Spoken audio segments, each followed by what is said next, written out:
So today's video was recommended by Haverd Foxling, who wanted me to review the Whispers of Il'gynoth from 8.3 now that BFA has concluded. But I'm gonna do you one better. Instead of just going over Ilgi's Whispers from 8.3, I'm gonna also touch upon the ones from the Emerald Nightmare because there are some from there that are still left unanswered. However, there is no scenario where I can fit both 8.3 and 7.0's Whispers into a single video because I would be here all day. So instead, I'm going to go one at a time, starting with the Emerald Nightmare. I do expect this video to be one of my longer ones, even if I have to cut it in half, so I'm not going to waste any more time and just get right into it. To find him, drown yourself in the circle of stars.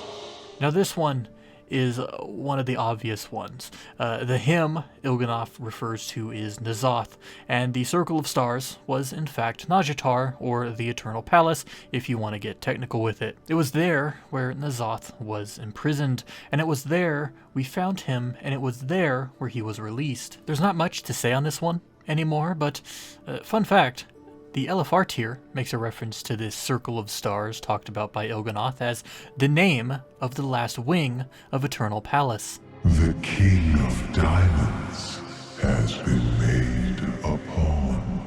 Now the King of Diamonds it refers to is obviously Magni. No, it is not Galliwix. No, it is not anyone else. It is Magni. The man is literally a Diamond King. Don't think too much into this. Just because some whispers have a double meaning doesn't mean everyone will. Okay, the reason this one is on the list is because there are multiple different answers to it. So many people have tried to make King of Diamonds the double meaning of the whisper that they completely missed the actual double meaning of the entire thing. What you should be looking at is the pawn.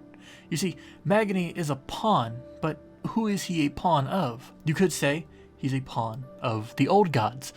By listening to Azeroth's directives, he willingly set us upon the path to release ny'alotha. But it might also mean that he is a pawn of Azeroth, because Magni has basically become a mouthpiece for the planet's will. He is the one listening and giving orders because the Titan spirit within has no other means to do so. However, when you think about it a little bit more, pawn doesn't necessarily have to mean one person, place, or thing. It's possible that Magni is a pawn for both the old gods and the planet, and that his new role in life is just being a pawn for higher powers to use. It reminds me a lot of the mouth of Sauron from The Lord of the Rings, which was a guy that was forced to speak the words of Sauron and had no other use. It's actually kind of sad when you think of Magni like that. The Lord of Ravens will turn the key. Now this one and the next are still unanswered, and I say this because nothing valid or clear has been shown to mean it's been answered. For example, you have the first whisper I spoke of, which was answered in 8.2, but this one, there's no evidence of it being used anywhere. A lot of people consider the Lord of Ravens to be Khadgar, as he is the wielder of Atiesh, and Atiesh has a connection to ravens, but then there's others who think it is Odin, because Odin is based off the Norse god of the same name, and he has two ravens of his own that bring him information. But the truth is, we don't know. I don't know, but I'm not going to leave it at that, because that's lame.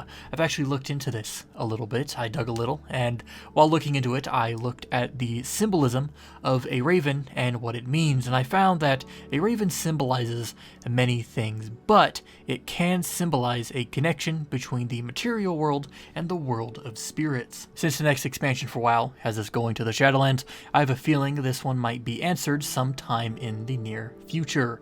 And another thing, before I move on to the next, what key does it refer to? If it relates to the Shadowlands, let's say, does it mean the Helm of Domination? Is Sylvanas the Lord of Ravens? Because by ripping it apart, she turned the key, right? Or maybe it means Bolvar, because Bolvar will go on to help us get into the Shadowlands. I don't know, but I do have a thought, which I'm going to save until my next video on the Whispers from 8.3. The boy king serves at the master's table. 3 lives will he offer you.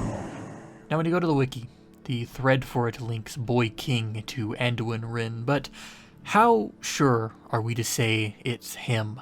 I understand he's a boy, and I understand he's a king, but when you look into it, how is it him? What are his lies?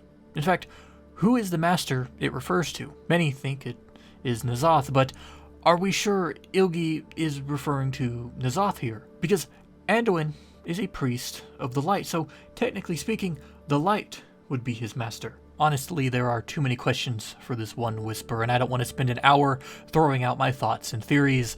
Instead, I'll be sure to bring this one whisper up in its own separate video sometime in the near or distant future. At the hour of her third death, she ushers in our coming. I am convinced that the she Ilgi talks about here is Sylvanas, and I'm convinced of this because when you look at her deaths, Sylvanas has really only died twice. She died once when she threw herself from Icecrown Citadel, and once outside Gilneas when she was shot by Lord Godfrey. Before that, she never actually died. She became a banshee, bound to the will of Arthas, sure, but her soul never reached the Shadowlands. It never left Azeroth. It was stripped from her body, and it was warped into how we see her today. Personally, I don't consider that death. I consider that more of a transformation of sorts, and since she is the sole reason we're going to the Shadowlands soon, it's pretty safe to say she will die for a third and final time, let's hope, and usher in the return of this hour Il'gynoth speaks of, which is clearly the old gods or the Void. And you might ask, how will Sylvanas bring about the Void? Well, your guess is as good as mine on this, but I do recommend you go watch my video on where old gods go if they do in fact die, which you can do right here. You can also go check out my video on how N'Zoth still lives, because let's face it, he is definitely not dead and is still out there. I am an insane person, I know, but N'Zoth is still alive. This isn't up for debate, it is fact. And with that whisper, we have arrived at the stopping point. I didn't get to every whisper, but I did try to cover the ones I found the most interesting, the ones known, and how they all fit into the past, present, and the future of the game. But of course, if you have any questions, comments, or concerns regarding this video, Warcraft, or its lore, you can leave them in the comment section down below, and I'll be sure to read each and every one of them. Thanks for watching.